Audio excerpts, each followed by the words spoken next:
Hello guys, स्वागत है आपका अपने यूट्यूब चैनल स्टडी विद अमन कुल। आज हम लाए हैं शिक्षा निदेशालय राष्ट्रीय राजधानी क्षेत्र दिल्ली की कार्यपत्रक नंबर 15 जो कि क्लास 9th के बच्चों के लिए। विषय आपका हिंदी है एंड डेट है जिसकी 20 दिसंबर 2021। एंड आज की इस वीडियो में हम अपना चैप्टर सांवले सपनों की याद जो कि जाबिर हुसैन द्वारा लिखा गया है, तो इस पार्ट को हम पढ़ेंगे। तो इस वर्कशीट को स्टार्ट करने से पहले, पढ़ने से पहले एक छोटी सी इन्फॉर्मेशन। आपकी जो पहले वर्कशीट आती थी यानी टर्म 1 में जो आपकी वर्कशीट आती थी, मंडे के दिन आपकी हिंदी की वर्कशीट, साइंस की वर्कशीट और मैथ्स की वर्कशीट आती थी। बट अब टर्म 2 में आपका सिलेबस जाता है, सब्जेक्टिव पेपर है, तो आपको Monday, Tuesday and all the day आपको मंडे से लेकर सैटरडे तक हर सब्जेक्ट की वर्कशीट आएगी। यानी हिंदी भी आएगी, इंग्लिश भी आएगी, मैथ्स भी आएगी, साइंस भी आएगी, एसएसटी भी आएगी। तो ये पांचों सब्जेक्ट की वर्कशीट आपकी आएगी। यानी आज की डेट पे आपको पांचों सब्जेक्ट की वर्कशीट है। ट्यूसडे में भी आपको पांचों सब्जेक्ट की वर्कशीट करनी है, तो रोज़ 5 वर्कशीट आएंगी आपकी। तो उसके लिए रेडी रहें और अपना अब पढ़ाई में अच्छे से दिमाग लगा लें और ध्यान दे लें, क्योंकि इसी के बेसिस पर हम अपने चैप्टर को भी अच्छे से कवर कर लेंगे और समझ लेंगे। तो चलिए आज की वीडियो स्टार्ट करते हैं।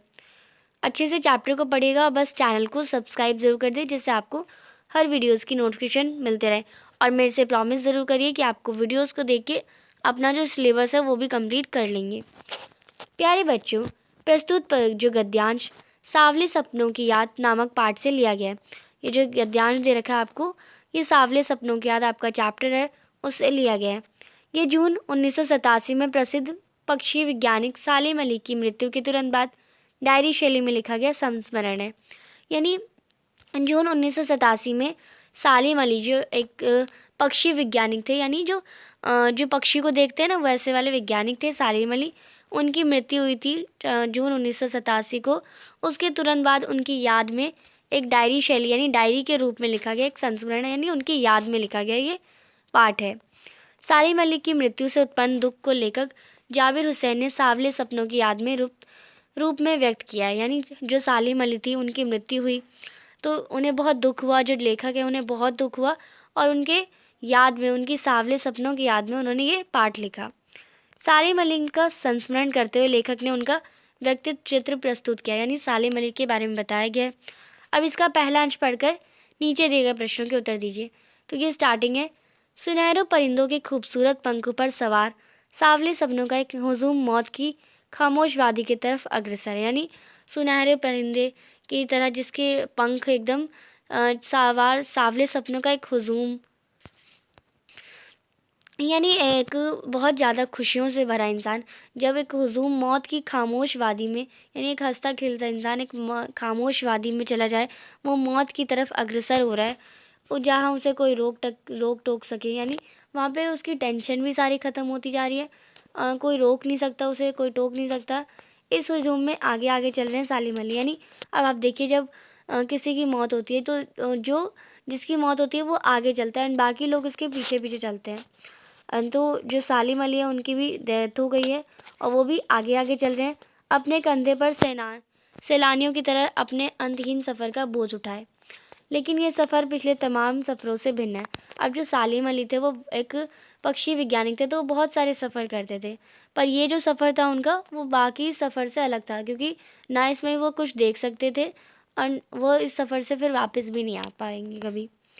भीड़ भाड़ की ज़िंदगी और तनाव के माहौल से सालिम अली का आखिरी पलायन है। यानी अब भीड़ भाड़ की ज़िंदगी भी उनकी बीत गई, सब उनसे इन्होंने त्याग दिया, आखिरी पलायन यानी त्यागना। अब वो तो उस वन पक्षी की तरह प्रकृति में विलीन हो रहे हैं जो जिंदगी का आखिरी गीत गाने के बाद मौत की गोद में जा बसा हो। अब वो उस पक्षी की तरह प्रकृति में विलीन हो रहे हैं, यानी जैसे पक्षी की मृत्यु होकर वो प्रकृति में विलीन हो जाता है, ऐसे ही वो ज़िंदगी का आखिरी गीत गाते मौत की गोद में बस जा रहे हैं। कोई अपने जिस्म की हरारत और दिल की धड़कन देकर भी उसे लौटाना चाहे तो वह पक्षी अपने सपनों के गीत दोबारा कैसे गा सकेगा। यानी अब कोई अपनी जिस्म की हरारत यानी जिस्म की जो गर्मी होती है उससे भी बचाया जा सकता है लोगों को। दिल की धड़कन तो दे ही नहीं सकते हम किसी को, अगर दे सकते तो हम उससे भी जान बचा सकते हैं, पर उससे हम सपनों के गीत दोबारा वो इंसान नहीं गा सकता, यानी वो अपने बारे में फिर कभी नहीं सोच सकता। मुझे नहीं लगता कोई इस सोए हुए पक्षी को जगाना चाहेगा। वर्षों पूर्व खुद सालिम अली ने कहा था कि लोग पक्षियों को आदमी की नज़र से देखना चाहते हैं। ये उनकी भूल है। ठीक उसी तरह जैसे जंगलों और पहाड़ों, झरनों, आबशारों को वो प्रकृति की नज़र से नहीं, आदमी की नज़र से देखने को उत्सुक रहते हैं। आदमी की नज़र यानी अपने प्रॉफिट की नज़र से देखते हैं। भला कोई आदमी अपने कानों में पक्षियों की आवाज़ का मधुर संगीत सुनकर अपने भीतर रोमांच का सोता फूटता महसूस कर सकता है? तो क्या कोई इंसान असली में आज के टाइम पे वो पक्षियों की आवाज़ सुनना पसंद करता है? नहीं, वो अपने फ़ायदा ढूंढता है। तो ये आपको बताइए। अब इस गद्यांश से रिलेटेड आपको कुछ प्रश्न दिए गए हैं, बहुत ईजी है। इस गद्यांश में किस सफ़र का जिक्र है? तो इस गद्यांश में आपको सालिम अली के पहले सफ़र का, या जाबिर हुसैन के पहले सफ़र का, सालिम अली के अंतिम सफ़र का, या जाबिर हुसैन के अंतिम सफ़र का? तो आपको पता है यहाँ पे सालिम अली की डेथ की बाद की जो स्टोरी है, तो ये सालिम अली के अंतिम सफ़र का जिक्र करा गया। तो इसमें आपका ग ऑप्शन करेक्ट है। अब यहाँ पे आप देखिए सेकंड, थर्ड एंड जो आपका फिफ्थ क्वेश्चन है ये आपके लॉन्ग क्वेश्चन है।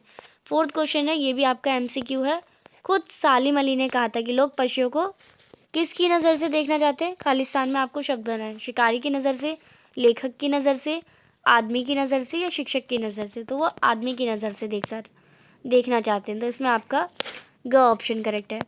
अब क्वेश्चन नंबर 2 है, वर्षा पहले सालिम अली ने क्या कहा था? तो वर्षों पहले सालिम अली ने, हम यहाँ से करेंगे आंसर, वर्षों पहले सालिम अली ने कहा था कि लोग पक्षियों को आदमी की नज़र से देखना चाहते हैं तथा यह उनकी भूल है। तीसरा क्वेश्चन है, उनका ये सफ़र पिछले सफ़रों से किस रूप से भिन्न था? तो सालिम अली का ये सफ़र भीड़ से दूर प्रकृति की गोद में शांत सफ़र है जिसमें सुकून ही सुकून है। पांचवा जो प्रश्न है आपका, गद्यांश उर्दू के 5 शब्द छाट कर लिखे, यानी आपको गद्यांश में से 5 उर्दू के शब्द लेने थे। तो पहला जो वर्ड होगा वो सफ़र होगा, ये भी उर्दू शब्द है। तमाम, हुजूम, जिस्म और परिंदे, ये 5 शब्द जो है जो कि उर्दू शब्द हैं। तो आप इसे कर लेंगे। आज की बहुत आसान सी वर्कशीट, अब वर्कशीट आ रही है तो आसान ही है आपकी। अब 5 वर्कशीट है तो क्या हो गया, आप इसे जल्दी कर सकते हैं। जल्दी करिए, पढ़ाई करिए, अपनी सेल्फ स्टडी को ज़्यादा टाइम दीजिए, यही मैं बोलूँगी। एंड चैनल को सब्सक्राइब ज़रूर करें। वीडियो को ज़्यादा से ज़्यादा दोस्तों के साथ शेयर करें, एंड फ्रेंड्स में शेयर करेंगे तो उन्हें भी कहेंगे, उन्हें भी मोटिवेट रखिए कि यस हमें टर्म 2 को फोड़ना है, हमें अच्छे से करना है, तो हमें पढ़ना है। Thanks for watching video. Bye bye guys.